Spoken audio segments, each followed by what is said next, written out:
Alright, so some of you guys asked me about training dummies. So here's the thing. When you're doing things like your basic cuts, your preparations or whatever, there is a significant difference between training with and without what we call intention. This is a very deep topic. I'm going to try and brush the surface of it because it's kind of outside of the scope for me to go on for hours about this stuff. But basically, to cut it short, because there is a significant link between your mental activity and your physical activity, you will naturally strike a little bit differently if you are just practicing cuts mindlessly versus if you're focusing on a point. Okay? You don't necessarily need physical feedback for everything, right? But just the difference between sort of having your eyes glaze over and you're just just going through the motions, and actually focusing on a point and trying to imagine cutting through it, right? Maintaining that focus and that intention, i.e. the intent that you're trying to cut through something even if you were not, right, is going to change your motion potentially drastically.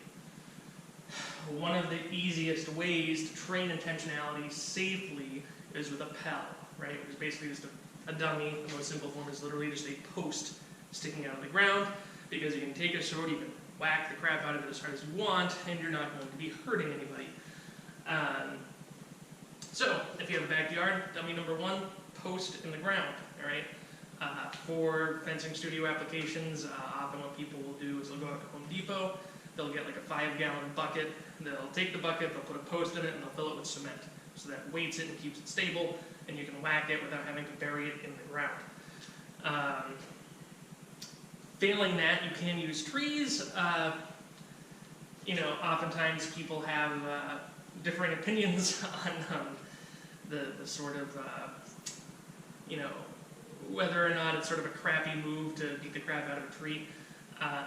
I've used them plenty of times before for training, although, I will admit, sometimes I am sort of mentally limited from really striking as hard as I can because I don't want to actually do damage to the tree.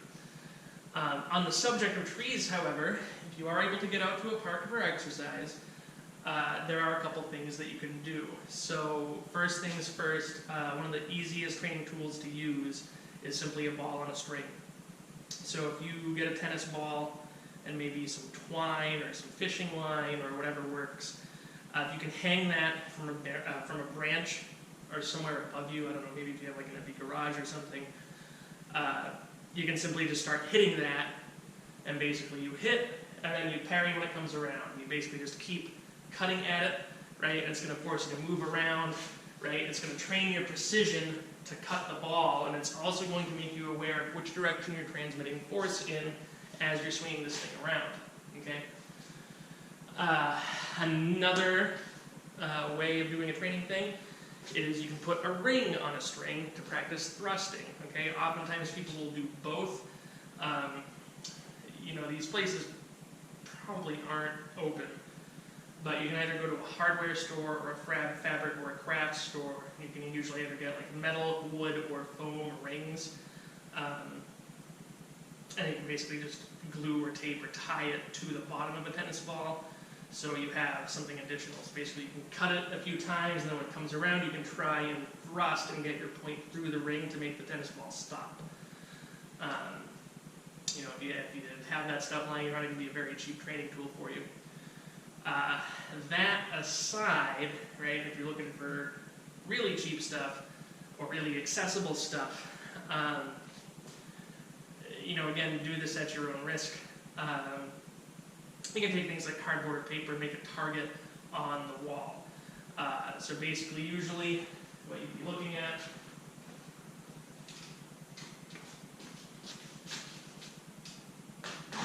let me check the viewfinder real quick to make sure this whiteboard is at a good spot in frame. I'll bring it a little closer.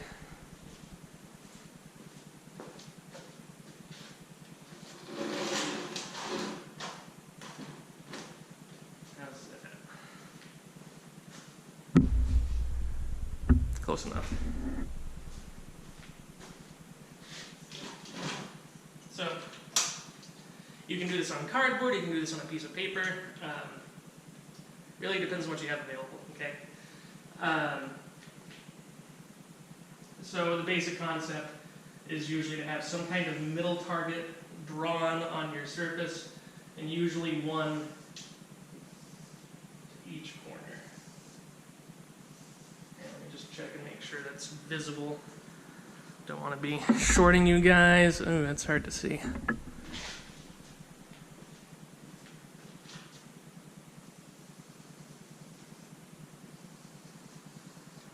Oh gee, this might make my last lecture I had planned a little bit more difficult.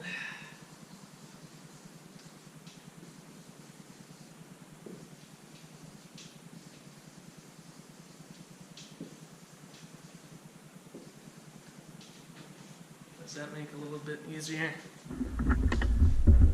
Okay, it's close enough. Alright. So yeah, basically you have 5 targets, one in the middle, and then one on each corner, okay? So basically what you're going to do here is, first, obviously you can just practice thrusting into the target, okay?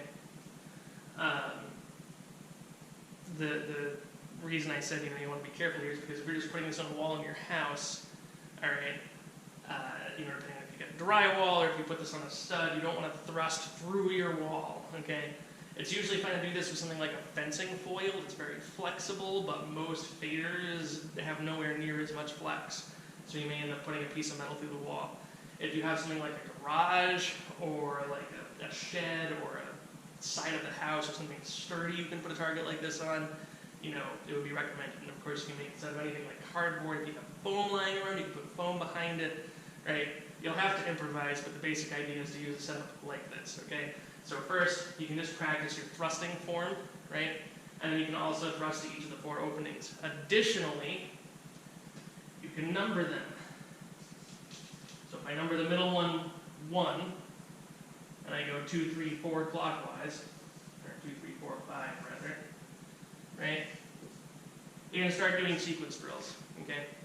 So you can start doing something like, all right, I'm going to thrust 1, 2, 3, and then you'll thrust straight into 1. You'll do a thrust from left fenestra at 2, and a thrust from right fenestra at 3, right? And you can start switching it up. Like, okay, now I'm going to go 3, 5, 1. So you'll do a thrust from right fenestra, a thrust from cinghiale, and a thrust from posta breve, right? You can also use these circles as cutting angles. You can go, okay, I'm going to cut 2, thrust 4, and unthrust 1. So you do a reverso pendente into tutto porta di ferro, you thrust from tutto porta di ferro, and you rechamber and thrust from posta breve, right? Again, this might be the sort of thing that's easier if you have someone pulling random cards for you, or you can simply write down the sequences ahead of time and practice them. Remember, this is one of the things we were talking about before class ended, the difference between blocked and variable training. So if you're focusing on mechanics, right, it's best to do the same sequence multiple times in a row.